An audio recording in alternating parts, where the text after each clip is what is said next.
আসসালামু আলাইকুম রহমতুল্লাহি বারাকাতুহু। আলহামদুলিল্লাহ, সমস্ত প্রশংসা আল্লাহ সুবহানাহু ওয়া তাআলার জন্য। অতঃপর দুরূদ এবং সালাম বর্ষিত হোক আমাদের প্রিয় নবী রাসূলুল্লাহ সাল্লাল্লাহু আলাইহি সাল্লামের প্রতি। আজকে অনেকদিন পর আবার একটি উন্মুক্ত লাইভ আলোচনা শুরু করলাম আজ থেকে। ইনশাআল্লাহ চেষ্টা করব প্রতি সপ্তাহে একটি করে করার।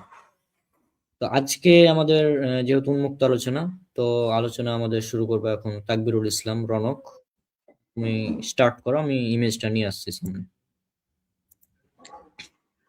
আসসালামু আলাইকুম ওয়া রাহমাতুল্লাহি ওয়া বারাকাতুহু। ইন্নাল হামদুলিল্লাহ ওয়াসসালাতু ওয়াসসালাম আলা রাসূলিল্লাহ ওয়া আলা আলিহি ওয়াস সাহবিহি আজমাইন, আম্মা বাদ। আউযু বিল্লাহি মিনাশ শাইতানির রাজীম। বিসমিল্লাহির রহমানির রহিম। ইকরা বিসমি রাব্বিকাল্লাযী খালাক, খালাকাল ইনসানা মিন আলাক। সমস্ত প্রশংসা মহান রবের প্রতি, অতঃপর দরুদ এবং সালাম নাজিল হোক শ্রেষ্ঠ নবী হযরত মুহাম্মদ রাসূলুল্লাহ সাল্লাল্লাহু আলাইহি ওয়াসাল্লামের উপরে। আল্লাহুম্মা সাল্লি আলাইহি আল্লাহুম্মা বারিক আলাইহি। আজকের উন্মুক্ত লাইভে আলোচনা, আমরা মূলত এখানে কোনো স্পেসিফিক বিষয় নিয়ে আলোচনা করতে আসিনি। তবে আজকে দুটো টপিক নিয়ে আমি কথা বলবো। একটি হচ্ছে ফতোয়া ইবনে উসাইমিন রাহিমাহুল্লাহ প্রকাশিত সেই বাংলা ভাষায় বের হয়েছে সে বইটা সম্পর্কে। আর দ্বিতীয়ত হচ্ছে যে কিছুদিন আগে ঘটে যাওয়া আমাদের ভাই শিহাব ভাই এবং শাকিল ভাই, তাদের সাথে যে ঘটনাটা ঘটে গেছে সেটার প্রসঙ্গে কিছু কথা বলতে চাই। তো প্রথম কথাটা হচ্ছে যে ফতোয়া ইবনে উসাইমিন রাহিমাহুল্লাহর প্রসঙ্গে আলোচনা করি। আলহামদুলিল্লাহ, দীর্ঘদিন পরিকল্পনা এবং সিদ্ধান্তের মাধ্যম দিয়ে আমাদের নব্য যে প্রতিষ্ঠান গাইডেন্স ভিশন, তারা সিদ্ধান্ত এবং তাদের সাহসিকতা, তাদের যে দক্ষতার মাধ্যম দিয়ে আজ ফতোয়া ইবনে উসাইমিন রাহিমাহুল্লাহটি প্রকাশ পেয়েছে। আলহামদুলিল্লাহ, আল্লাহ সুবহানাহু ওয়া তাআলার কাছে দোয়া করছি আল্লাহ সুবহানাহু ওয়া তাআলা তাদের এই খেদমতকে কবুল করুক এবং এই খেদমতকে কিয়ামত পর্যন্ত অব্যাহত রাখার তৌফিক দান করুক। ফতোয়া ইবনে উসাইমিন রাহিমাহুল্লাহর ব্যাপারে দুটি কথা না বললে নয়। প্রথমে কথা বলবো যে লেখকের সম্পর্কে। আমার যে দৃষ্টিভঙ্গি সেটা হচ্ছে যে ফতোয়া ইবনে উসাইমিন রাহিমাহুল্লাহর যিনি মূল, এটা কোনো মানে শেখ রাহিমাহুল্লাহর নিজস্ব কোনো লেখনী না, তবে এটা হচ্ছে যে তার বক্তৃতা, তার কিছু কিছু সামান্য কিছু লেখনীর সংকলনে করেছিলেন পরবর্তীতে সময়ে ফতোয়া মানারুল ইসলাম নামে। তো সেটাই পরবর্তীতে প্রকাশ হয়েছিল। তো সেখান থেকে এই অত্র পুস্তিকাটি বাংলা ভাষায় বের হয়েছে। শেখ রাহিমাহুল্লাহ প্রসঙ্গে আমি এতটুকুই বলবো যে শেখের মতো এত পরহেজগারিতা ওনার জীবনে ছিল যে যারাই দেখতো সবাই অবাক হয়ে যেত। এবং এই বইয়ে একটা ঘটনা আছে, আপনারা যদি পড়েন, যারা পড়েছেন তারা জানেন। এই বইয়ে একটা ঘটনা আছে যে শেখ রাহিমাহুল্লাহর চরিত্র, তার আদব এবং আখলাক দেখে একজন ভারতীয় অমুসলিম ভাই তাকে দেখে এমন ভাবে আশ্চর্য হয়ে গেছিল, তার চরিত্র, তার আপ্যায়ন করার যে মানে ভঙ্গি, এবং এতটা প্রভাবিত হয়ে গেছিল। এখানে এই গ্রন্থটা লেখা আছে যে তিনি অবশেষে তার মানে চরিত্রের এই প্রভাবের কারণে তিনি ইসলাম গ্রহণ করেছিলেন। সুবহানাল্লাহ।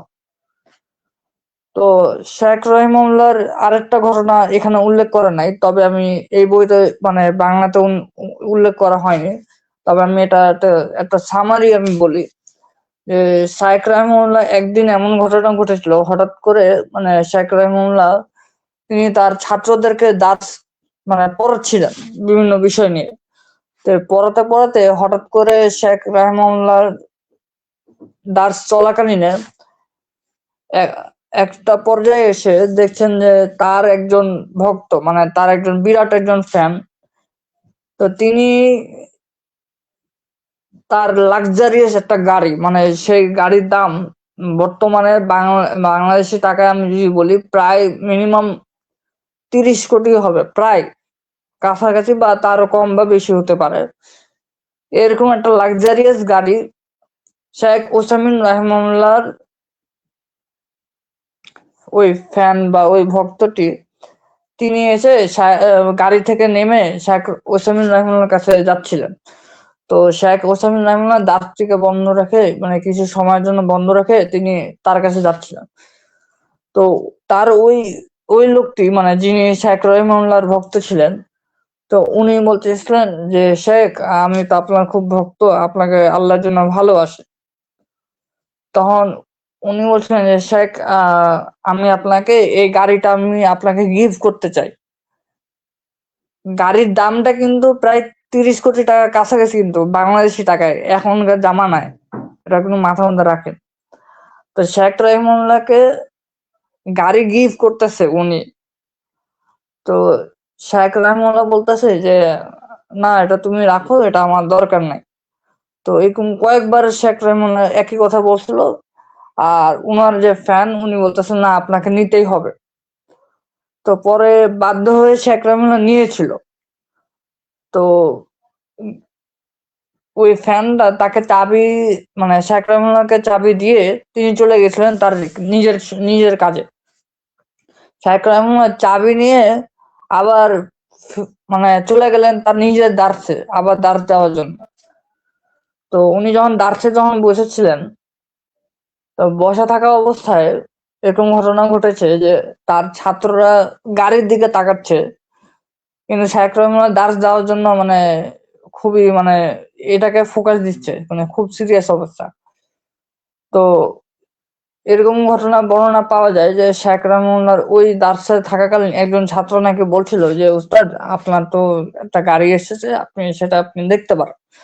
তখন শেখ রহিমউল্লাহ একটু ধমক দিয়ে বললো যে না, আমার এটা এখন দেখার কোনো মানে নাই, ইচ্ছা নাই, তোমাদেরকে আমাদের পড়ার ইচ্ছা আছে। এরকম একটা ঘটনা ঘটেছিল।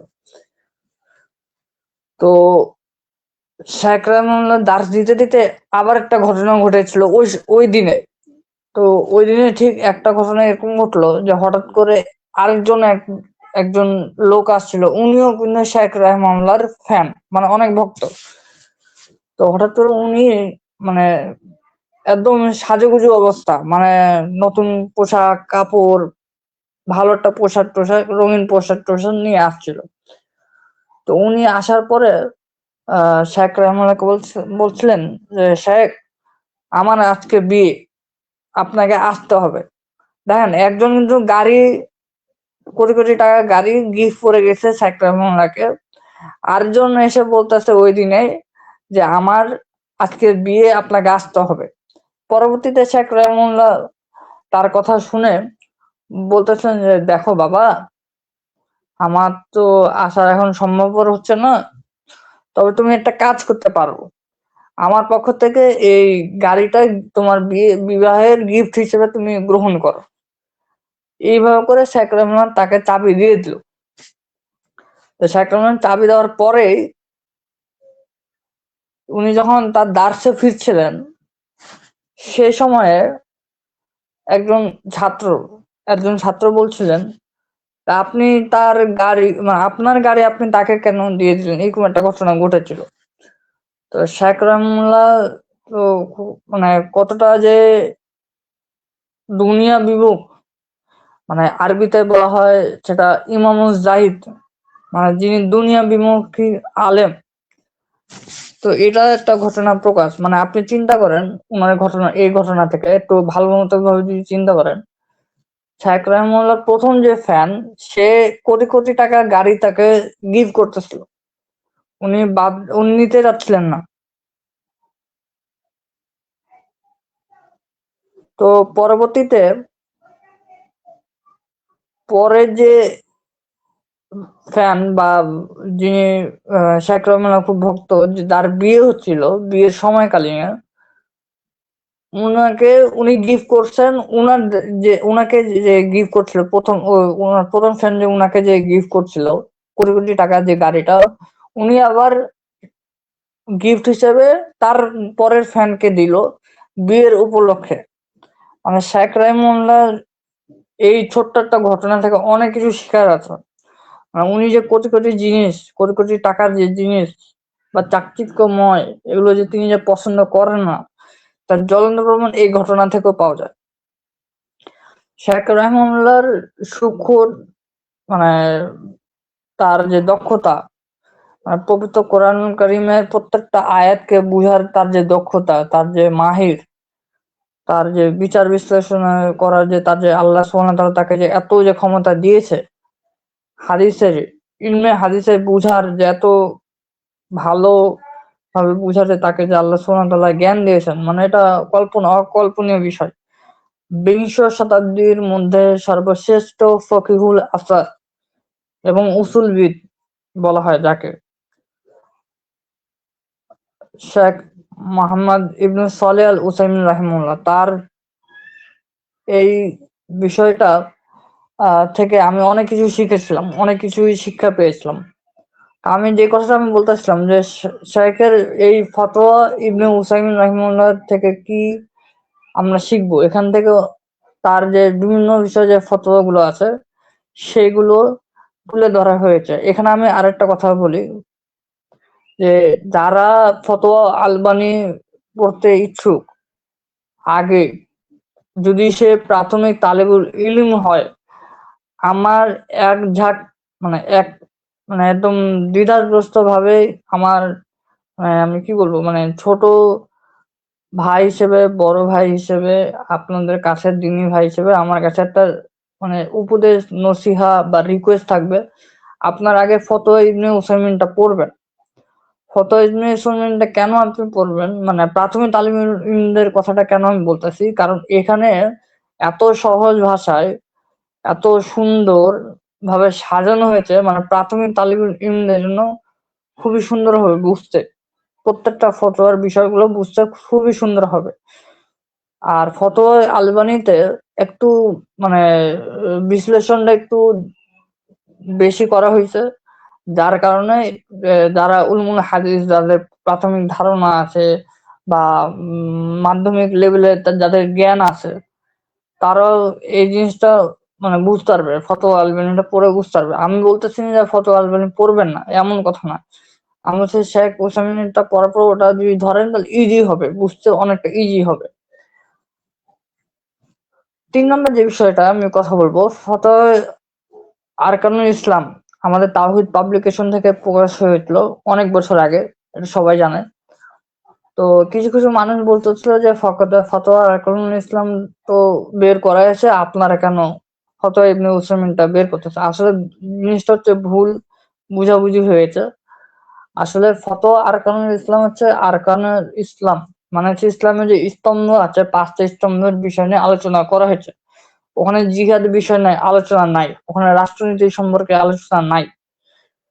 তবে ওখানে আকীদা, তারপরে হচ্ছে তাওহীদ, শিরক, সুন্নাত, বিদআত, তারপরে যে ইসলামের যে বাকি যে স্তম্ভগুলো আছে, নামাজ, সালাত, সিয়াম, হজ, যাকাত, এগুলো বিষয় নিয়ে আলোচনা করা হয়েছিল ফতোয়া আরকানুল ইসলামে। কিন্তু ফতোয়া ইবনে উসাইমিনটা হচ্ছে মূলত সব বিষয় নিয়ে আলোচনা আছে, সব রাষ্ট্রনীতি সম্পর্কে, অর্থনীতি সম্পর্কে, মোটামুটি যতগুলো উনি ফতোয়া দিয়েছিলেন, এবং সেগুলো ফতোয়া মানারুল ইসলাম নামে যতগুলো সংকলনিত হয়েছিল সেগুলো এখানে আনা হয়েছে, এবং সেগুলো থেকে আমরা অনুবাদটা করেছি।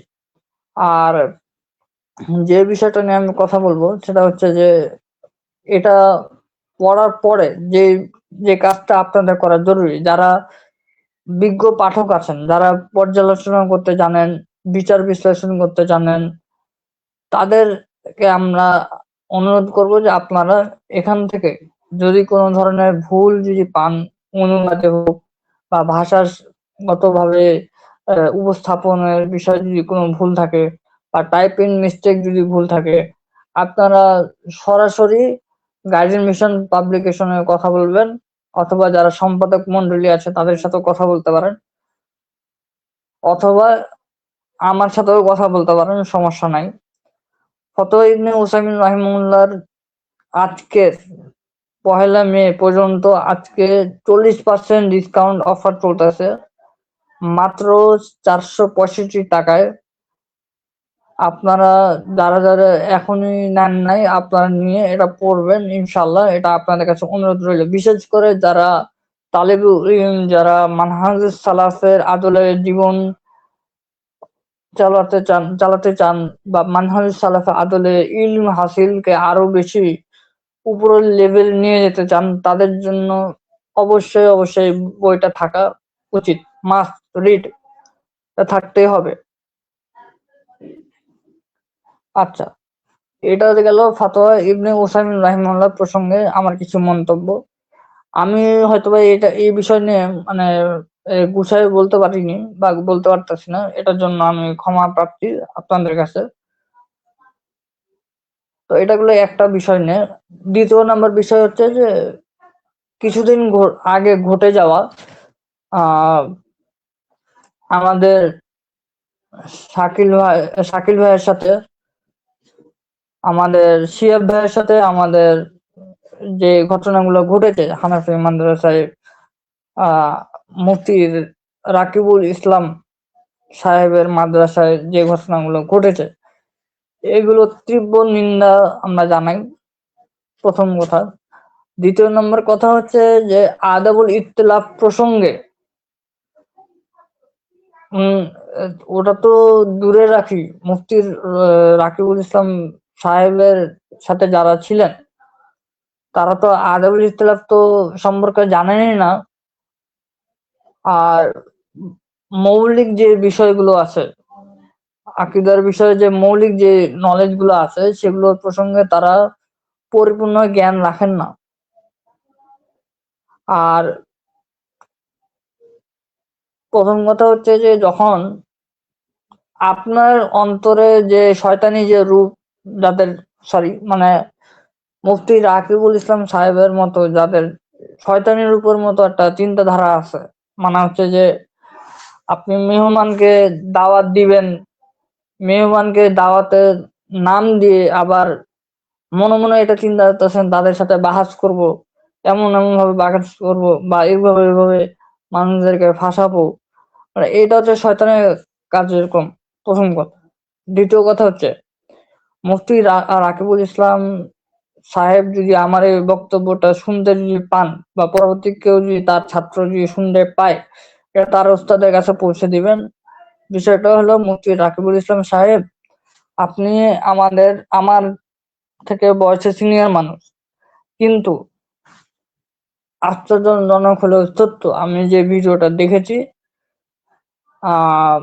আপনার এই আচরণটা কাম্যটা ছিল না। যদি বাহাস যদি করতে হয়, মুনাজারা যদি করতে হয়, মিউচুয়াল শর্তে, মিউচুয়াল আন্ডারস্ট্যান্ডিং এর মাধ্যমে, প্রশাসনের মাধ্যমে আপনাকে ডিবেটে আসতে হবে। আর ডিবেট করার নিয়মটা এটা সবাই জানে, যারা যারা ডিবেট করে তারা জানে যে ডিবেট করাটা আলাদা একটা নিয়ম আছে, এটা আলাদা একটা সেক্টর। আপনার ডিবেট করার যদি ইচ্ছা থাকে, আপনি আগে প্রতিপক্ষের সাথে আপনার কথা বলতে হবে, তাদের মিউচুয়াল আন্ডারস্ট্যান্ডিং গুলো বুঝতে হবে, মিউচুয়াল শর্তগুলো কি কি উভয় পক্ষ থেকে সম্মতি আসতে পারে সেগুলো নিয়েও আপনাকে জানতে হবে। এরপরেও আপনি এই জিনিসগুলো করেন নাই বা আপনার জানা ছিল না, কিন্তু আপনি হিংসা বিদ্বেষ নিয়ে আপনি অনেক কিছু করেছেন। আমি এরকম ভিডিও দেখেছি যে আপনি বলতেছিলেন যে আমাদের শিহাব ভাইদেরকে বলতেছিলেন যে বুখারী থেকে দেখো, তো বুখারীতে কোথায় বলা হয়েছে যে ইমাম আবু হানিফা কে মুরজিয়ে বলা হয়েছে? তো ইমাম বুখারী তো বুখারীর যে গ্রন্থ, সেটা তো হাদিস সংকলন গ্রন্থ, সেখানে আলাদাভাবে তিনি এই জায়গাতে উল্লেখ করেন না, উনি আরেকটা গ্রন্থ উল্লেখ করেছিলেন, আমাদের শিহাব ভাই বলেছিল না, আপনি সে জায়গাতে হজম করেছেন এবং ভিডিও তো করছিলেন। পরবর্তীতে যখন অন্যান্য বিষয় নিয়ে যখন আলোচনা হচ্ছিল, ওই সময় শিহাব ভাই যখন বুখারী আপনাদের দেওয়া বুখারী আপনারা যে বুখারীটা নিয়ে বের করেছিলেন, আমাদের শিহাব ভাইয়া সেই বুখারী থেকে দেখাতে গেছিল, আপনি সেখান থেকে টান দিয়ে নিছেন। এই ভিডিওটা আপনারাই ছাড়ছেন, এখানে কিন্তু শিহাব ভাইরা ছাড়া না, আপনারাই ছাড়ছেন। তো এই যে বিষয়গুলো, এগুলো অনেক কিছুই প্রমাণ করে যে আপনাদের আদাবুল ইখতিলাফ এই বিষয় নিয়ে আপনাদের 0% জ্ঞান আছে। আপনারা হয়তোবা পরবর্তীতে আমাদের এই ফেসবুক লাইভ থেকে হয়তোবা আপনারা পোস্ট করে বলবেন যে এরা কি নাকি ভুলভাল, মানে এটা মানে ভুল একটা পোস্ট করবেন, যে ভাইরাল হওয়ার জন্য যত কিছু করা আর কি বলবেন, এগুলো জানা হয় আমাদের। কিন্তু মূল বিষয়টা হচ্ছে আপনাদের আচরণটা এত কাম্যটা আমরা করি নাই। যদিও আহ উলামায়ে আহনাফ, ভারতীয় উপমহাদেশে উলামায়ে আহনাফদের আচরণ আমাদের জানা আছে, ইতিহাসগত জানা আছে। তবে দর্শকদের উদ্দেশ্যে আমি আমি আমি এতটুকু বলি যে উলামায়ে আহনাফ ভারত উপমহাদেশের তারা যেভাবে চাল চলন গুলা করে, আর হচ্ছে যে তারা যেভাবে মন মানসিকতা রাখে, তারা কিন্তু মধ্যপ্রাচ্যে যারা হানাফি যারা আছে তাদের চেয়ে অনেক আসমান জমিন তফাৎ আছে। যারা মধ্যপ্রাচ্যে থাকে তারা কিন্তু জানে উলামায়ে আহনাফ যারা আলেম ওলামারা আছে মধ্যপ্রাচ্যে, তারা অনেক ভালো। আমাদের ভারতীয় উপমহাদেশে উলামায়ে আহনাফদের চেয়ে হাজার গুণ ভালো হচ্ছে মধ্যপ্রাচ্যে উলামায়ে আহনাফরা। তারা ইলম অর্জন করে, তারা আদাবুল ইখতিলাফের ক্ষেত্রে সবসময় মধ্যমপন্থা অবলম্বন করতে দেখা যায়, এবং বিভিন্ন ছাত্ররাও সেখানে তাদের সাথে ভালো রিলেশন আছে। তো আমি যেটা বলতেছি যে এই জিনিসগুলো আপনারা যে করতেছেন না, আপনাদের কারণে মুসলিম উম্মার একটা ক্ষতি হচ্ছে।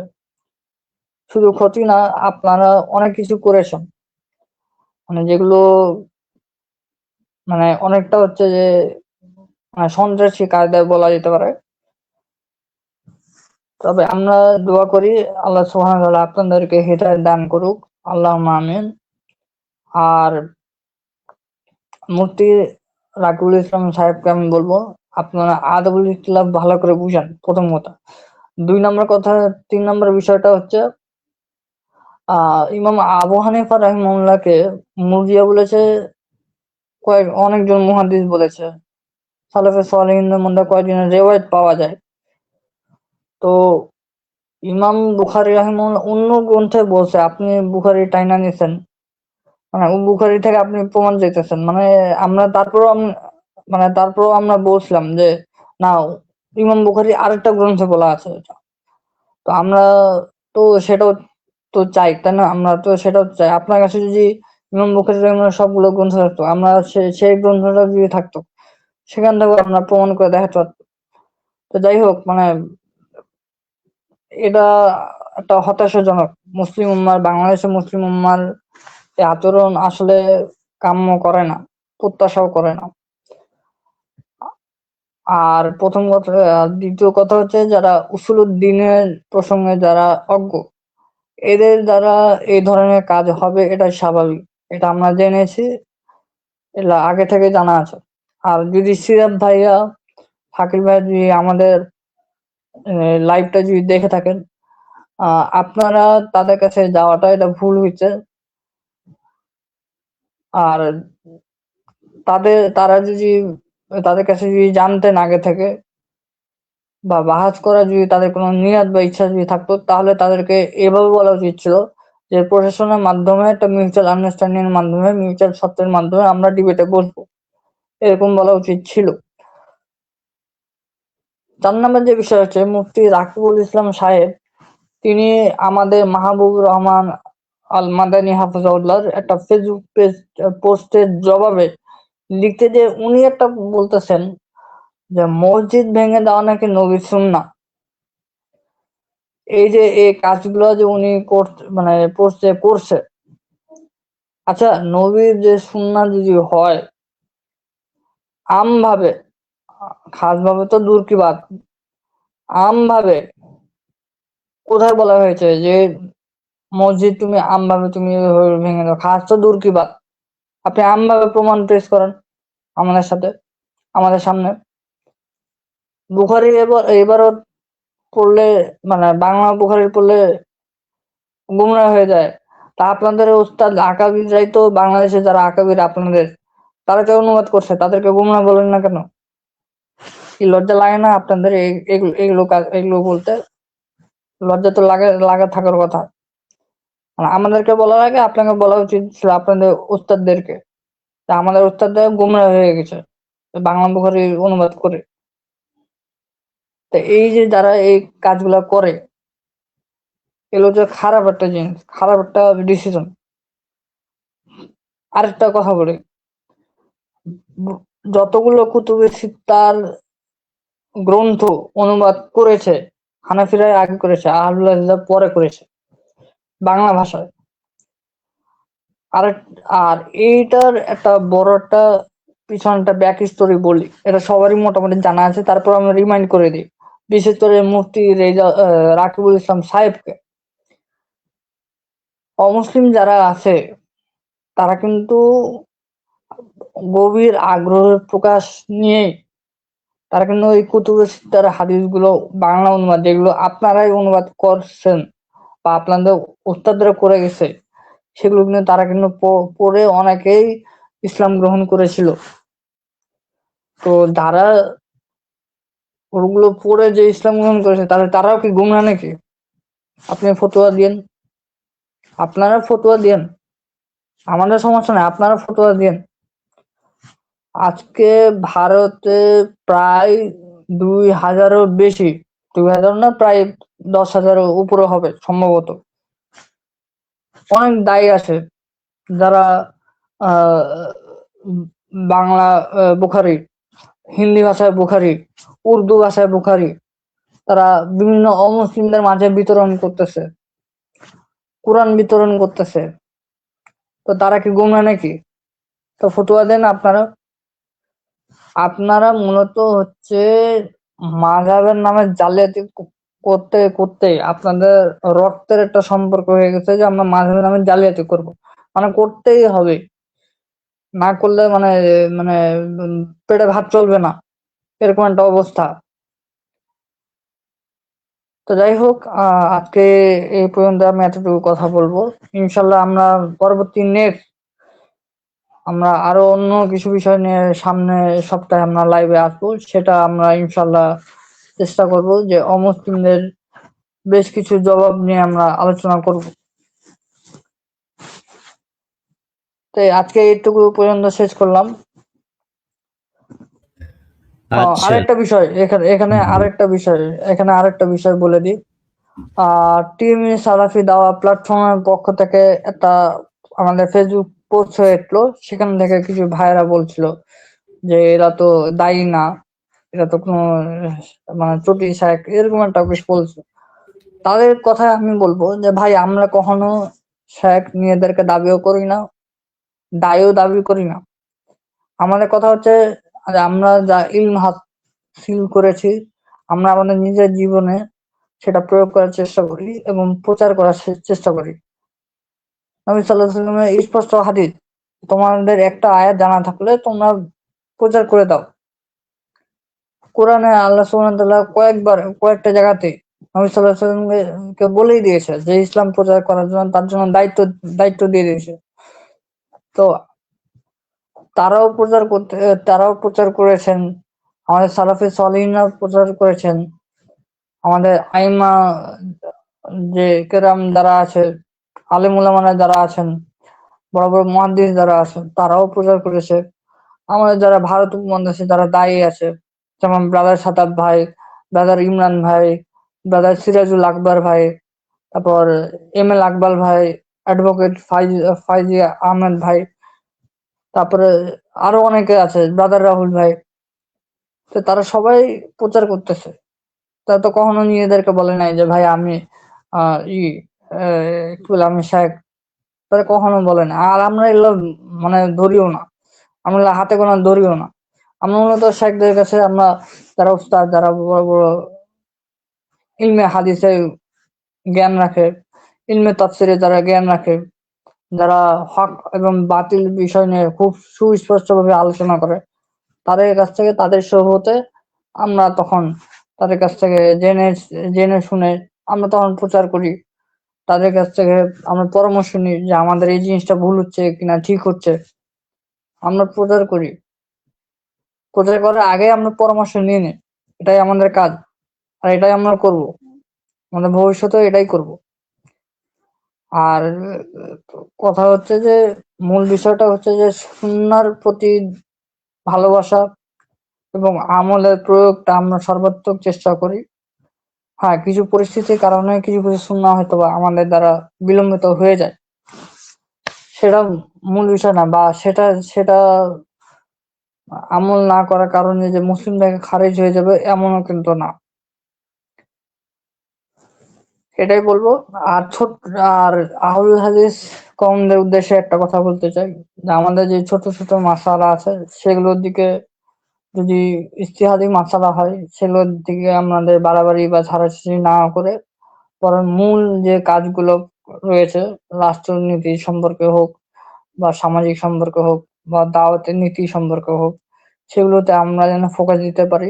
আল্লাহ সুবহানাহু ওয়া তাআলা আমাদেরকে এই জিনিসগুলো বুঝার তৌফিক দান করুক। আল্লাহুম্মা আমিন। আকুলি কওলি হাযা আস্তাগফিরুল্লাহ ওয়া সাইরিল মুরসালিন। আসসালামু আলাইকুম ওয়া রাহমাতুল্লাহি ওয়া বারাকাতুহু। আর এখানে আরেকটা বিষয় যে আমাদের উস্তাদ আহমদুল্লাহ সৈয়দপুরী তার একটা ভিডিও আমরা পোস্ট করেছিলাম। হ্যাঁ, তো সে ভিডিওর নিচে কমেন্ট গুলো কি দেখেছো তুমি? কোন বিষয় ছিল ওটা? ওটা ছিল ভিডিওর টাইটেল এরকম যে আমি হানাফি মাদ্রাসায় যেভাবে নির্যাতিত হতাম, এরকম একটা টাইটেল ছিল। হ্যাঁ, হ্যাঁ, আমি ওটা মানে ওস্তাদ প্রথমে ইউটিউবে ছেড়েছিল, আমি হুম। তখন ওটা দেখেছিলাম। আর ফেসবুকে আমাদের আমাদের পেজে প্রায় 25,000-এর উপরে ভিউ হয়েছে এখানে। আর কমেন্টে তো মনে করো যে বুঝতেই পারছো কিরকম। হুম। তো এগুলা যদি, আচ্ছা এগুলো নিয়ে কিছু বলছি না, তারপর আমার কথা কমেন্টে বেশিরভাগই গালাগালি করেছে। হ্যাঁ, এদের মানে আচ্ছা, প্রথম আমার একটা জিনিস আমি শেয়ার করি এখানে। আহ 2020 সালের শেষের দিকে থেকে 2021 সাল পর্যন্ত, তখন আমি প্রথম প্রথম তাওহীদ সুন্নাহর প্রসঙ্গে আলোচনা মানে ভালো মতো বুঝার পরে যখন আমলিয়াতে যখন প্রয়োগ করতে গেলাম, আমার কিছু বন্ধুরা আছে, আমার ছোটবেলার ফ্রেন্ড, ওরা হচ্ছে যে ফিকহে হানাফিতে পছন্দ করে এবং তারা ওখানে খুব জোর দেয়। তো আমি তখন ওই সময় বুঝতাম না যে হানাফি, শাফি, মালিকি, হাম্বলি এগুলো জিনিসটা কি, এটা তখন আমি জানতাম না। পরবর্তীতে ওই যে ডাক্তার জাকির নায়েক হাফিজাহুল্লাহর মুসলিম উম্মার একতা, ওটা আমি শুনেছিলাম। তো পরবর্তীতে আমিও রাহুল ভাইয়ের মতো আমিও তখন ফেসবুকে ঘাটাঘাটি করতেছি যে হাদিসের কিতাবগুলো কোথায় পাবো, বাংলা অনুবাদে হয়েছে কিনা। তো ওগুলো পড়তে পড়তে তখন অনেক কিছু আমি জানতে পারছি। পরে তখন ওখান থেকে দেখালাম যে এরকম এরকম ব্যাপার, এরকম হাদিসে তো এটাই দেখতে পাচ্ছি, তাই আমি এমনটা করতেছি। পরবর্তীতে তখন বুঝলাম যে এখানে একটা মাযহাবের বিষয়টা আছে। তখন মাযহাবের বিষয়টা নিয়ে আলোচনা প- পড়ার আগে আমি প্রথমে শুরু করেছিলাম বেরেলবিদের একটা কিতাব ইরফানে বাহারে শরীয়ত নামে। তো ওখানেও আমি মানে পড়েছিলাম, ওখানে এরকম একটা উসুল ছিল যে কেউ যদি মাযহাব যদি ত্যাগ করে দেয়, মানে হানাফি মাযহাব যদি ত্যাগ করে দেয় তাহলে সে কাফের হয়ে যাবে, এরকম একটা ঘটনা আছে। কেউ যদি ইমাম আবু হানিফাকে ত্যাগ করে দেয়, এরকম অনেকগুলো মাসালা আছে। তো যাই হোক, তো এই জিনিসগুলো মানে ছিল। তো পরবর্তীতে তখন আমি বুঝার পরে তখন আমি আমার ওই ফ্রেন্ডটা মানে যে ফিকহি হানাফিতে খুবই কঠোর ছিল, তো ওকে আমি বললাম যে দেখ, তোদেরই উস্তাদরা অনুবাদ করছে, এটা তো আমি জানি না, তোর উস্তাদরাই তো ভালো আরবি বুঝে, তারাই তো অনুবাদ করছে, তাদের এখান থেকে তো আমি এই রেফারেন্সটা পাইলাম। তো পরবর্তীতে জানলাম যে মুফতি জাস্টিস তাকি ওসমানী যে দারসে তিরমিজি, সেটার বাংলা অনুবাদ হয়েছে। তো সেখানেও তো সূরা ফাতিহা নাকি আছে, সূরা ফাতিহা প্রসঙ্গে অনেক আলোচনা আছে, যে সূরা ফাতিহার পক্ষে উনি ছিলেন। তো আমি ওটাও তখন খোঁজার পরে দেখতেছি না, আসলে আছে। পরে আমি ওটাও দেখালাম মুখে। তো পরবর্তী থেকে ও আর আমার সাথে ওই বিষয় নিয়ে, এগুলো বিষয় নিয়ে কথা বলা। ঠিক আমার ভাগিনার আমার ভাগিনার মানে আমার বোনের খালাতো বোনের মেয়ের হাসবেন্ড। তো ও হচ্ছে যে ও হচ্ছে যে হানাফি মাদ্রাসার ও একজন শিক্ষক। তো ও আমার এরকম করে বলতেছে, তুমি এইভাবে করে কেন করতেছো, ওইভাবে কেন করতেছো? তো আমি বললাম যে দেখো যে এইভাবে আমি এইভাবে পাইছি, এবং এটা আপনাদের ওস্তাদরাও অনুবাদ করে দিছে। তো আমি এভাবে আমল করতেছি, এখানে তো আপত্তির কিছু থাকার কথা না। তো পরবর্তীতে এইভাবে করে বলার পরে উনি এইভাবে বলছিলাম, একদম অ্যাকুরেট এইভাবেই বলছিলাম। পরে উনি তখন আমার সাথে আর কথা বলে না, প্রায় হয়ে গেছে 5-6 বছর হয়ে গেছে, কথা আর বলে না আমার সাথে। তাই এই ঘটনা এরকম এরকম হচ্ছে, এরকম আসলে এরকম হচ্ছে। আহ আমাদের যে ছোট ভাই শাহিন, শাহিন ভাই, আমরা ছোট ভাইটা শাহিন ছেলেটা, ওকে তো মানে জোরে আমিন বলার কারণে ওর বুকে লাথি মারছে, ভেঙে গেছিল অনেক কিছুই। পরে নাজমুল শাহাদাত হাফিজুল্লাহ যে ট্রিটমেন্ট করেছে, এখন আলহামদুলিল্লাহ অনেকটা ভালো আছে। ওর সাথে আমার যোগাযোগ আছে, ও বলছে যে ভাই এখন মোটামুটি আলহামদুলিল্লাহ অনেকটা থেকে বেনিফিট আছে। তো এই জিনিসগুলো হচ্ছে খারাপ জিনিস। একটা জিনিসটাকে আদাবুল ইখতিলাফের ক্ষেত্রে কিভাবে মানহাজুস সালাফে আদতে কিভাবে ইখতিলাফি বিষয়গুলোকে নিয়ে কথা বলতে হয়, এগুলো তারা জানেই না। মানে ভারত উপমহাদেশে উলামায়ে আহনাফদের এতটা খারাপ অবস্থা, মানে কি বলবো, এটা দিয়ে ভাষা দিয়ে প্রকাশ করার মতো না। মানে এগুলো মানে বলতে গেলে নিজের লজ্জাও লাগে মাঝে মধ্যে। আহ তারাও আমাদের মুসলিম ভাই, লজ্জা লাগে একটা লজ্জা, মানে লজ্জাটা এমন লজ্জা যে মানে ভাষা দিয়ে প্রকাশ করে বলতে পারবো না। বলা হয় না যে তুমি মুসলিম উম্মাহ থেকে তুমি প্রতিনিধি হিসেবে কাজ করো, তো ওইটাই কাজ করার আর ইচ্ছাটা থাকে না তখন। তো এই জিনিসগুলোই ওনারা করা, মানে উলামায়ে আহনাফ ভারত উপমহাদেশে এই জিনিসটা করার কারণে এটা আমাদের জন্য হতাশা, একটা মানে খারাপ একটা ব্যাড ডেট নিউজ আমাদের জন্য। আমরা জানি না ভারত উপমহাদেশে কবে মুসলিম উম্মাহর ঐক্য হয়ে আহ জাতির খেদমতে, ভারত উপমহাদেশের খেদমতে আমরা ভালো কিছু করতে পারবো, এটা আমার বলাটা মুশকিল আছে। তবে আমরা আশা করছি, দোয়া করছি যে আল্লাহ সুবহানাহু ওয়া তাআলা আমাদেরকে সেই কাজ করার তৌফিক দিবে। এই এতটুকুই।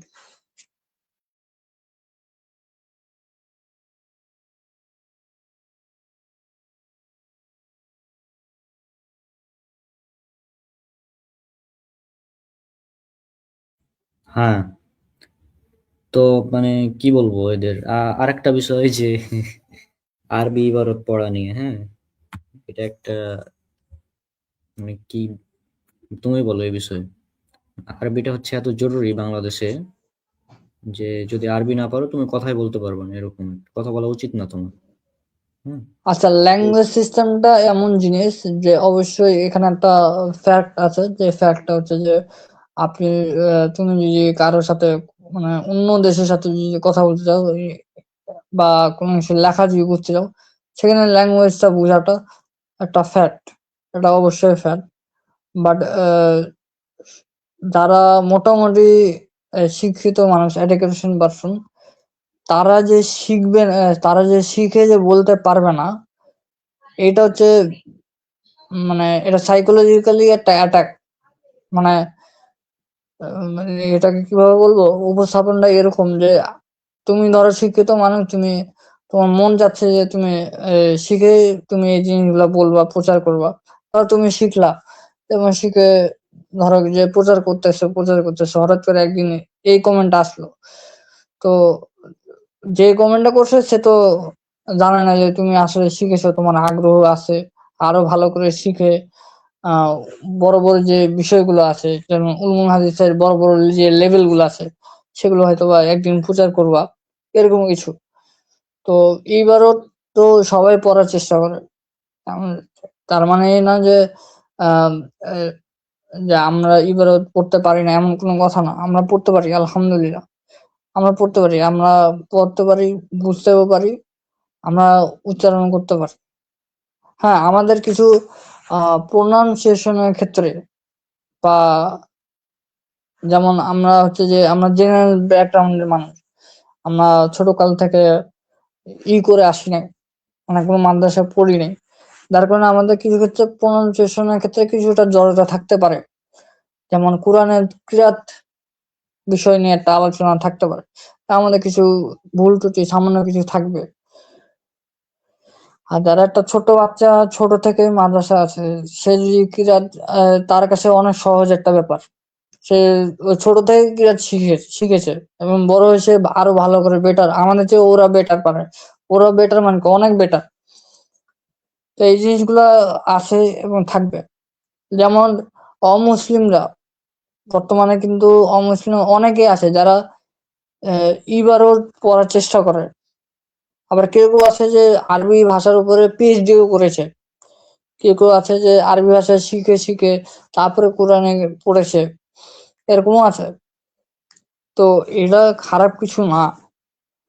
আবার অনেকে আছে যে অনেক হিন্দুরা আছে, খ্রিস্টানরা আছে যারা ইবাদত পড়তে পারছে না, কিন্তু তারা যে ওই যে অনুবাদ যে করছে উর্দু ভাষায়, ইংরেজি ভাষায়, বাংলা ভাষায়, তারা সেখান থেকে পড়ে বুঝে তারাও তখন বলতেছে যে আমরা এই জিনিসটা এটা পাইলাম, এটার এটা আমাদের কাছে ইলজিক্যাল লাগতেছে।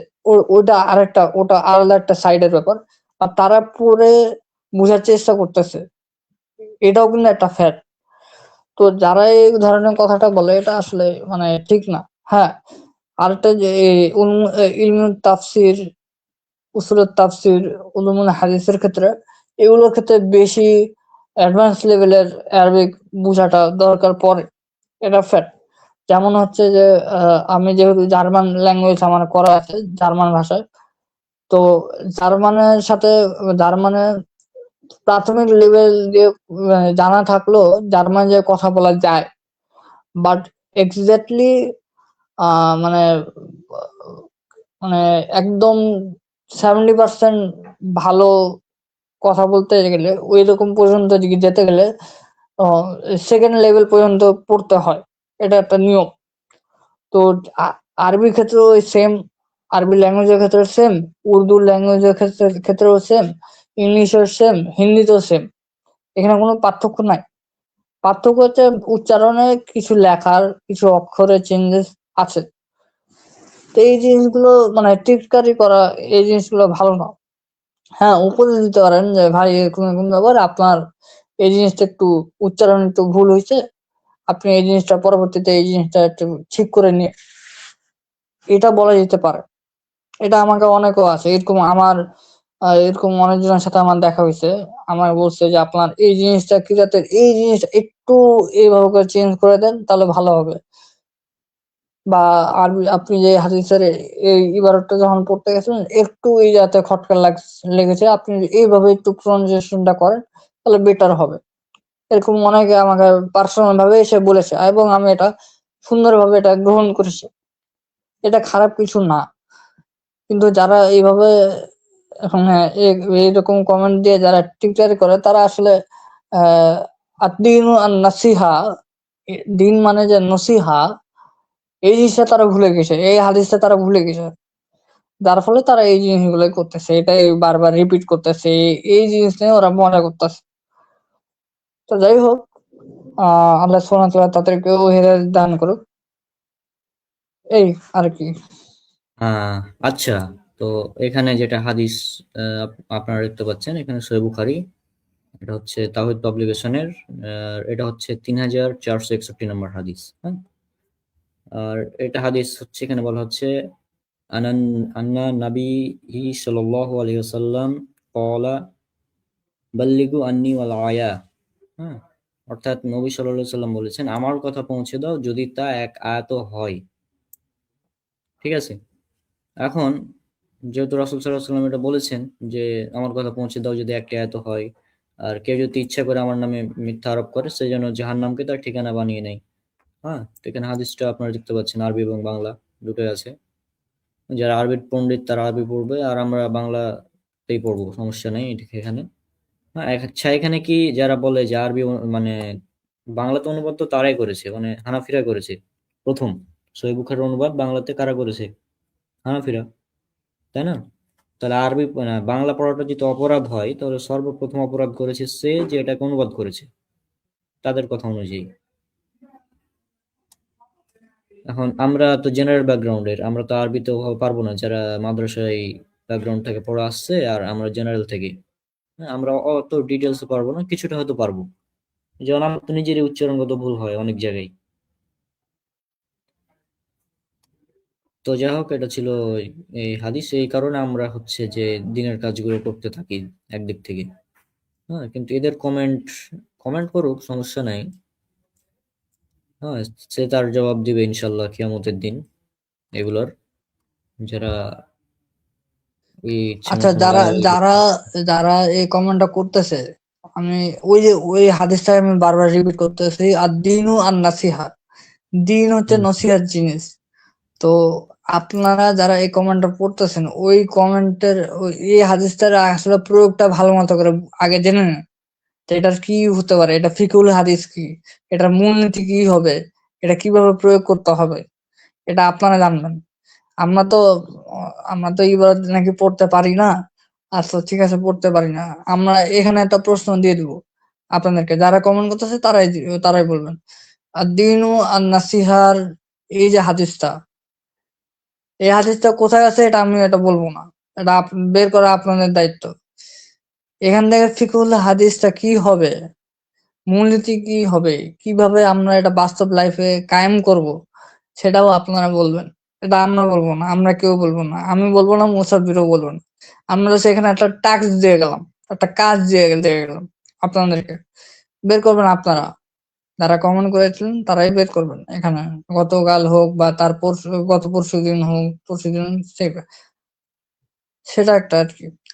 আরেকটা জিনিস যেটা মাথায় এসছে, যে আ এখানে এই লাইভের মাধ্যমে আমি এটা মানে বলে দিই, সতর্কতা করে দিই। কিছুদিন আগে আমাদের আরেকজন ভাই, আবু ওয়াসি ভাই, তো আবু ওয়াসি ভাই আ কিছু পোস্ট করেছিল, যে পোস্ট গুলো বিভ্রান্তিকর। সেটার একটা বিষয় নিয়ে আমি আলোকপাত করতে চাই, সেটা হচ্ছে যে বর্তমান যুদ্ধ চলাকালীন সময়ে আহ ইরান, ইসরায়েল, আমেরিকা কে যেই কেন্দ্র করে যে ঘটনাগুলো ঘটছে, এগুলো ঘটতেছে, এগুলো মানে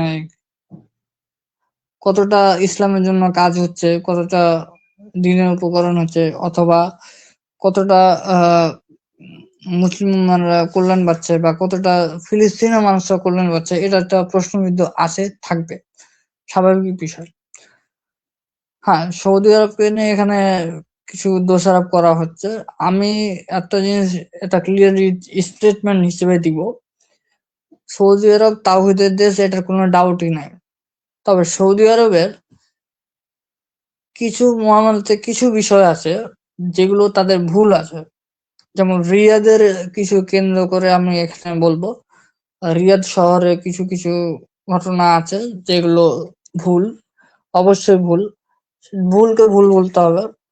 তবে সৌদি আরবের যে কাজগুলো এখন, যেটা প্ল্যান, তাদের প্ল্যানটা হচ্ছে যে মুসলিম উম্মাহকে যদি আমরা বাঁচাতে চাই, আমাদের প্রথমে অর্থনৈতিক জিনিসগুলাকে আগে শক্তিশালী করানোর চেষ্টা করতে হবে। হ্যাঁ, এখানে কিছু শর্ত আছে, কিছু ডিপ্লোম্যাসি সিস্টেম আছে, যেগুলোর মাধ্যম দিয়ে ইকোনমিক্যাল যে অ্যালায়েন্স অ্যালায়েন্স বা হচ্ছে মানে চুক্তি যেটা, সেগুলো নিয়ে কাজ করছে তারা। আমি আশা করব যে তারা যেন তাদের ভুল পথগুলো যেন না বেছে নেয়, আর সবসময় ঠান্ডা মাথায় যেন চিন্তা করুক। এটাই আমরা সবসময় দোয়া এবং কামনা করি। তাওহীদের দেশ সৌদি আরব, এটা তো কোনো সন্দেহ নাই। আর কিছু সৌদি আরবে কেন্দ্র করে আরো কিছু প্রশ্ন আমার কাছে এসেছে। তার মধ্যে একটা প্রশ্ন হচ্ছে, একজন ভারতের একজন অমুসলিম ভাই করেছিল, সেটা হচ্ছে যে সৌদি আরব তো আপনাদেরকে বাংলাদেশীদেরকে তো পাত্তাই দেয় না, বিভিন্ন ছোট কাজে টয়লেটে পরিষ্কার করে, হ্যান ত্যান এগুলো নিয়ে আহ তাদেরকে নিয়োগ দিয়ে রাখছে, এইভাবে এরকম উনি বলছেন। তো আমি উনাকে জবাব দিয়েছি, আমি আবারও লাইভের মাধ্যমে বলি যে আসলে কিন্তু এই কথাটা সত্য না। যারা সৌদি আরবে আছে, বাংলাদেশে ভাইয়েরা, তারা জানে। আমি একটা উদাহরণ দেই। আল কাসিম, সৌদি আরবের একটা অংশ হচ্ছে কিন্তু আল কাসিম। আল কাসিমে কেউ যদি ঢুকে, সেখানে দেখবেন যে জমি চাষ নিয়ে মার্কেটিং হচ্ছে, এটা অনেকে জানেন না। মানে যারা বাংলাদেশে আছেন, যারা কখনোই সৌদি আরবে যাননি, তাদেরকে এই ইনফরমেশনটা দিচ্ছি। আল কাসিমে জমি চাষের উপরে মার্কেটিং কিন্তু হচ্ছে, এটা অনেক ঘটনা আছে। এটা আপনারা যারা আল কাসিমে যাবেন বা যাওয়ার সুযোগটা পাবেন তারা কিন্তু দেখবে। ২ নম্বরটা কথা হলো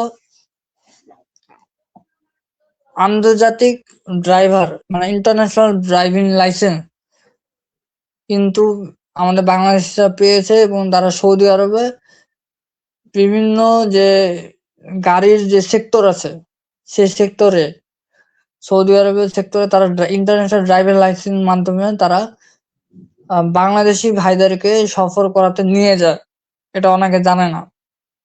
৩ নম্বর যে জিনিসটা করছে, বাংলাদেশের অনেক ভাইয়েরা আছে যারা হচ্ছে অটোমোবাইল ইঞ্জিনিয়ার পদে কাজ করতেছে। সৌদি আরবে আছে, কাতারে আছে, কুয়েতে আছে। কাতারে আমার নিজের বন্ধু আছে, আমার নিজের বন্ধু একদম ক্লাসমেট।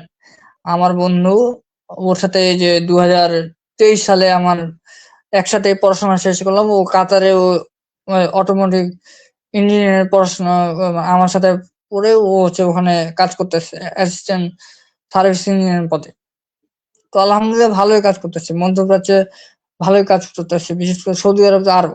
সৌদি আরবে কাবার রক্ষণাবেক্ষণ হিসেবে দেখাশোনা কিন্তু আমাদের বাংলাদেশি ভাইদেরকে নিয়োগ দেওয়া হয়েছে। ইভেন সৌদি আরবের যে মক্কাতুল মুকাররমা বা মসজিদুল নববীতে যে জুম্মার খুতবাগুলো হয়, বাংলা বাংলা ভাষায় দায়িত্বে ডক্টর হারুন রশিদ ত্রিয়াশারী হাফিজাউল্লাহকে দায়িত্ব দেওয়া হয়েছিল। জুম্মার খুতবা বাংলা অনুবাদ করার দায়িত্ব তাকে দেওয়া হয়েছিল। আলহামদুলিল্লাহ কাজ তো করতেছে সৌদি আরবে। খেদমত আছে, বড় বড় কাজে খেদমত তারা করতেছে, কন্ট্রিবিউশন আছে। এরকম বহু কন্ট্রিবিউশন আছে। এ আমি আরো আশ্চর্যের বিষয় হয়েছি, আমি খোঁজ নিয়েছি আল কাসিমের জমি চাষের মার্কেটিং এর উপরে বা একজন ভারতের হিন্দু ভাইয়েরও কাজ করতেছে আল কাসিমে। ইন্টারেস্টিং বিষয় এটা কিন্তু, মানে করতেছে ওরা। শেখ সলেহ উসাইমিনের জামানাতেও অনেক ভারতের অমুসলিমরাও কিন্তু কাজ করতো সৌদি আরবে, এরকম অনেক ঘটনা আছে।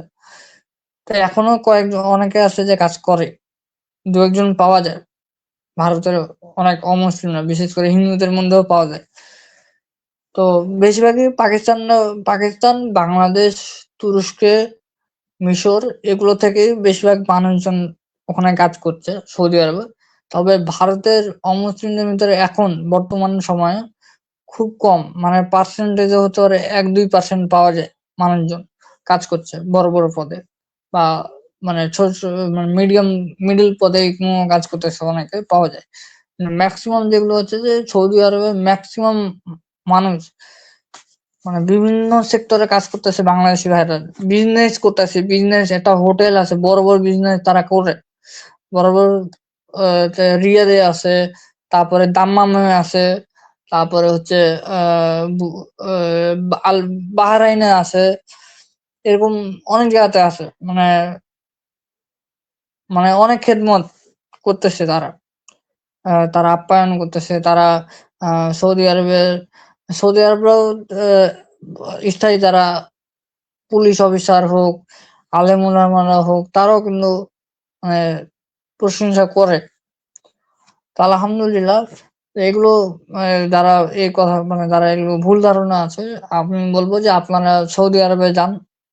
আমি বললাম তো আপনি আল কাসেমে যাবেন, বাহরাইনে যাবেন, তারপরে হলো দাম্মামে দেখেন, তারপরে রিয়াদে দেখেন, জেদ্দাতে আপনারা আরো অবাক হবেন। জেদ্দাতে এমন হোটেল আছে যেখানে আহ আমাদের ভাইয়েরা তারা আহ মানে রান্না করে খাওয়ায়, মানে আরবিয়ানদেরকে রান্না করেও খাওয়ায়, এরকম ঘটনা আছে জেদ্দাতে। এরকম যারা যাবেন তারা দেখতে পাবেন। জেদ্দাতে বিজনেস করে, কাপড়ে বিজনেস করে আমাদের বাংলাদেশি ভাইরা, এটা অনেকে জানে না। এরকম অনেক ঘটনা আছে। মদিনাতেও আছে, কয়েকটা দোকান আছে, পাওয়া যায়। তারা ভালো বুঝে ভালো কাজ করতেছে। তারা তো কম খারাপ কাজ করতেছে না, তারা দিনের জন্য খেদমত করতেছে, মানুষের জন্য মানুষের জন্য কাজ করতেছে, নিজের বিজনেস কে ডেভেলপমেন্ট করতেছে, তারা তো ভালো পজিশনে আছে আলহামদুলিল্লাহ। এগুলো কোনো মানে আহ, মানে কোনো ম্যাটার না আমাদের কাছে। মানে এগুলো এগুলো এক ধরনের বলতে পারে মহামানবিক বিষয়, এটা এক ধরনের গর্বের বিষয় যে না, আমাদের বাংলাদেশি ভাইরা কিছু না কিছু কন্ট্রিবিউশন করতেছে সৌদি আরবে। তো আলহামদুলিল্লাহ, এটা মানে হাসার কোনো কারণ নাই, বা মানে এটা টিক্কারি মারার কোনো কারণ নাই, বরং এটা গর্বের বিষয়। এই এতটুকুই। আচ্ছা, আরেকটা কথা, এখানে হচ্ছে যে এই আমাদের ব্রাদার রাহুল ভাই, তার একটা ভিডিও ছিল ওই ফতোয়া আলমগীরের একটা, তিনি করেছিলেন আর কি, মানে অনুবাদ তিনি জাস্ট ট্রেডিং করেছেন। হ্যাঁ, মানে ফতোয়া আলমগীরিতে যেটা উল্লেখ করা আছে সেটার একটা রিডিং তিনি পড়েছিলেন, এই যে এটা সম্ভবত মাসালা নাম্বার এটা 11, আচ্ছা সরি এর পরেরটা। হ্যাঁ, এই যে এটা তিনি মানে রিডিং পড়েছিলেন, তাতেই জাস্ট অবস্থা খারাপ। কমেন্ট দেখলে তো তুমি মনে হয় দেখেছো কমেন্ট গুলো নাকি এটা আমি সম্পর্কে? কমেন্ট পুরাটা দেখছি, কয়েকটা দেখেছিলাম, তবে আমি এতটুকুই বলি যে ভাই, ফতোয়া হ্যাঁ, আলমগীর অনুবাদ যারা করছে, তোমার হ্যাঁ, হ্যাঁ, তাদের সাথে আমাদের, আগে কথা বলো, তাদের হ্যাঁ, সাথে আগে কথা বলো, আমাদের সাথে কথা বলে তো লাভ নাই। আমাদের মানে আচরণটা আচরণটা এমন হয়ে গেছে, মানে এদের কমেন্ট গুলো শুনে মনে হয় হিন্দুরা কমেন্ট করতেছে এমন লাগতেছে। মানে হিন্দুদের থেকে যখন হ্যাঁ, হ্যাঁ, রেফারেন্স দিই, তখন হিন্দুরা বলে যে না, ভুল ভুল রেফারেন্স, ভুল অনুবাদ, হ্যান ত্যান, এগুলো বলতেছে। আরে ভাই, তোমাদের প্রকাশনা, তোমাদেরই অনুবাদক, তোমাদেরই লেখক, তোমরা ভালো বুঝো, এখানে আমাদের কি? অনুবাদ তোমরা করেছো, আমরা খালি প্রচারটা করেছি। সেটাই। সেটাই তো, এখানে জাস্ট যেটা লেখা আছে রিডিং, ব্রাদার রাহুল ভাই ওটাই রিডিং জাস্ট পড়েছেন, তাই না? এখন এই রিডিং পড়া যদি অপরাধ হয়, তো এখানে লেখলো অপরাধ হয় না? হ্যাঁ, তো আর এটা কি ভাই, এটা তো যে এটা এটা কোন সায়েন্স, আমি ঠিক বুঝলাম না। হ্যাঁ, 4 বছরের কোনো বালক যদি নিজের পিতার স্ত্রীর সাথে যৌন মিলন করে, তবে এর দ্বারা হুরমত সাব্যস্ত হবে না। মানে চিন্তা করো একবার, মানে এটা কি কোনো ধরনের মানে সম্ভব কোনোভাবে 4 বছরে? হেভি অবস্থা, হেভি অবস্থা। তো থাক, এখানে আমি জাস্ট, ওটা নিয়ে আমি এখনো কিছু বলতেছি না, মানে এগুলো নিয়ে আমার চিন্তা ভাবনা হচ্ছে যে মুসলিম উম্মাহকে নিয়ে যারা অমুসলিম যারা আছে, যারা সংশয় আছে, তাদের আর কি জবাব দেওয়ার জন্য সেটাই। আমরা ওই জায়গাতে ফোকাস করতে যাচ্ছি। কিন্তু ওলামা আহনাফ, হানাফি ভাইয়েরা যেভাবে শুরু করেছে, মানে কিউট বয়, কিউট বয়ের কি বই। বলবো, মানে কি যে বলবো, এখন যদি খোলা খোলা খোলা আম যদি বলি, মানে নিজেরই লজ্জা লাগবে হুম। যে এগুলো বলতে হবে। আচ্ছা, ওটা না হলে বুঝলাম যে রাহুল ভাই রিডিং করেছিল, ভুলভাবে উপস্থাপন করেছে, ঠিক আছে, ভালো কথা। আর এটা কি? এটা তো হিদায়া, হিদায়া নাকি কোরআনের মতো তারা লিখে রেখেছে, হিদায়ার প্রথম খণ্ডের 4 নম্বর পৃষ্ঠাতে। হ্যাঁ, হিদায়া হচ্ছে কোরআনের মতো, এভাবে তারা একদম লিখে রেখেছে। তো কি আর হ্যাঁ হ্যাঁ, বলবো। এটা আমি পড়েছিলাম, এটা আমি দু হুম, হাজার তেইশ 22-এ পড়েছিলাম, হ্যাঁ মনে হুম, পড়েছে আমার, 2022 সালে আমি এই বইটা পড়েছিলাম, এবং এটাই পড়েছিলাম, এই মাসালাটা। তো এই হুম, মাসালা নিয়ে আমারও মানে অবাক হয়ে গেছি কেমনে কি। তো মানে মাসালা গুলা দেখলেই মানে আল্লাহ, আস্তাগফিরুল্লাহ, নাউজুবিল্লাহ, মানে খুব খারাপ লাগে। মানে একজন কি, তো একটা তো প্রকাশই করছে, আদালিয়া হানাফিয়া, মানে হানাফিদের নাই পড়ানোর। বাবারে হুম, বাপ। তা আবার উম, এখানে উম, লিখেছে ভালো কথা মদ এখানে। মদকে জায়েজ করে নাই পড়ানো দেওয়া হয়ে গেছে। হ্যাঁ, হুম, বুঝতে পারছি, আমরা বুঝতে পারছি। আর এটা নাকি আবু হানিফার মত মত মানে কোনো সনদ নাই, কিচ্ছু নাই, ডাইরেক্ট আবু হানিফার নামে লাগিয়ে দিল যে হয়ে গেল। আ- আচ্ছা আচ্ছা, আলা হিদায়ার এখানে যে আবু হানিফার মতটা কোন সূত্রে কিভাবে আসছে, আমাদের মুফতি রাকিবুল ইসলাম সাহেব ভাই, উনি আহ, এটা আর কি জবাব দিবে, এটা প্রশ্ন দিয়ে ওনাকে একটা টাস্ক দিয়ে রাখলাম। ইনশাল্লাহ এটা হুম, আমরা শুনতে রাজি আছি ইনশাল্লাহ। জাস্ট আগে কিন্তু অনেক কালেকশন ছিল এগুলো, হ্যাঁ, এখন অবশ্য খুব একটা বেশি নাই। ঠিক আছে, আর একটা কুকুরকে জবে করে কুকুর। আহ, আচ্ছা, যাই হোক, এগুলো ছিল আজকে। আচ্ছা ঠিক আছে, আজকে এই পর্যন্তই শেষ করি।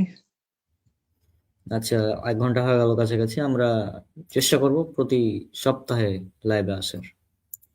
ইনশাল্লাহ প্রতি হ্যাঁ হ্যাঁ, সপ্তাহে ইনশাল্লাহ আমরা লাইভে আসলে আমরা ইনশাল্লাহ হুম, নেক্সট সপ্তাহে আমরা একটা অমুসলিমের জবাবের লাইভে আসবো। ওই যে আর হ্যান্ডেল যদি বিন, হ্যান্ডেল বিন বসির আছে না একটা, ওর হ্যাঁ হ্যাঁ জবাব নিয়ে হ্যাঁ, কিছু করতে হবে। আচ্ছা আচ্ছা, হুম, হুম, ঠিক আছে, ইনশাল্লাহ দেখবো নি, ইনশাল্লাহ। হুম, হুম। তো এখানে কমেন্ট করেছেন কয়েকজন, আরমান ভাই, আমাদের ব্রাদার আরমান, আলী আরমান মিম। হ্যাঁ, আহ নাইম তো ভাই বা আরমান ভাই বা তামিম ভাই যদি আমাদের লাইভ গুলো যদি শুনে থাকেন, আপনারা শেয়ার করবেন ইনশাল্লাহ। আর হচ্ছে হুম, নেক্সট লাইভে আমরা ইনশাল্লাহ নাইম ভাই আর তামিম ভাইকে আমরা পাবো ইনশাল্লাহ। কারণ নেক্সট লাইভ ওই হ্যান্ডেল বিন বসিরের কিছু অ্যান্সার হলো, আর হিন্দুদের আর কি এর, আর এই যে আচিপ আছে না, মগা আচিপ, আচিপের একটা ভিডিওর অ্যান্সার আমি আজ থেকে 4 বছর আগে দিয়েছিলাম। ওই যে আচ্ছা সে আচ্ছা বলেছিল যে কোরআন আল্লাহ বলছেন যে 6 দিনে মহাবিশ্ব সৃষ্টি করেছেন, কিন্তু হাদিসে বলা আছে 7 দিনের কথা। হ্যাঁ, এটা মগা এত বড় মগা যে হাদিসে যেটা বলা আছে, হাদিসের কথাটা হচ্ছে তোমার কি ওই হাদিসে বলা হচ্ছে কোন বার কি সৃষ্টি করেছেন সেটার কথা, কিন্তু ও মগা কোরআনের সাথে হাদিসের কন্ট্রাডিকশন দেখাচ্ছে, আর একই ধরনের অভিযোগ করছে কারা, হাদিস অস্বীকারী যারা আছে। বলবে আর এগুলো কি। ম্যাক্সিমাম আমি আমি যেটা বুঝতে পারছি, এটা তুমি হুম, শুধু ওর কথা না, যারা কমিউনিজমে বিশ্বাসীও আছে এরাও মানে এই যারা প্রাচ্যবিদ যারা আছে, হাদিস অস্বীকারী যারা আছে, এদের কাছ থেকে এরা মানে কিছু তথ্য নিয়েছে, নিয়ে ওটাই মনে করেছে, ওটাই ওটাই ওটাই মনে করছে, এটাই মনে হয় এটাই হবে, দিয়ে ওরা এটাও বিশ্বাস করছে যে মনে হয় এটাই এটা। তো এই হলো আর কি কাহিনী। তো ইনশাল্লাহ ওটার ইনশাল্লাহ জবাব দেওয়া হবে ইনশাল্লাহ সামনের সপ্তাহে। আপাতত এখানে এই পর্যন্ত আমরা শেষ করছি। আচ্ছা, তো আরো কমেন্ট ছিল, যাই হোক, আলোচনার বিষয়বস্তু উন্মুক্ত আলোচনা। আমরা প্রতি বছর মানে প্রতি সপ্তাহে ইনশাল্লাহ উন্মুক্ত আলোচনা করবো এখন থেকে। হ্যাঁ, তো উন্মুক্ত আলোচনার ভিতরে এসে আমরা টপিক নির্ধারণ করবো, কারণ আগে থেকে টপিক নির্ধারণ করে আসলে আলোচনা হয় না আমাদের, এর আগে দেখেছি। তারপর রনক, এটা একটা কমেন্ট। হুম, কি বলছে, চুল আর কি, চুল আর মুখের বলতে ঠোঁটের যত্ন নে প্লিজ। আচ্ছা, আচ্ছা, ভালো কথা এটা। চুল আর ঠোঁটের যত্ন নেওয়া খুব ভালো। আমার ঠোঁট শীতের দিনেও ফেটে থাকে বেশিরভাগই সময়, আর গরমের দিনে তাও। হ্যাঁ, এটা একটা সমস্যা বলা যায়। তো আর যে ভিডিওগুলো দেখে কমেন্ট করছে ওগুলা আগের ভিডিও, এখনকার না। এখন আমি ভিডিও করি না বললেই চলে। এখন জাস্ট এভাবে লাইভে আসবো ইনশাল্লাহ প্রতি সপ্তাহে, আর এভাবেই চলবে। নাস্তিক, অমুসলিম, হাদিস অস্বীকারী, হ্যাঁ, তারপর বিদাতি যারা আছে তাদের প্রত্যেকের ইনশাল্লাহ জবাব দেওয়া হবে ইনশাল্লাহ এভাবেই। তো আজকে আমরা বিদায় নিচ্ছি তাহলে, যেহেতু কেউ যুক্ত হচ্ছে না। নাইম ভাই প্রথমে যুক্ত হয়েছিল, তারপরে আবার বের হয়ে গেছে আর কি। তো আজকে বিদায় নিচ্ছি, ইনশাল্লাহ দেখা হবে পরবর্তী লাইভে। আসসালামু আলাইকুম রহমতুল্লাহি ওয়া বারাকাতুহু।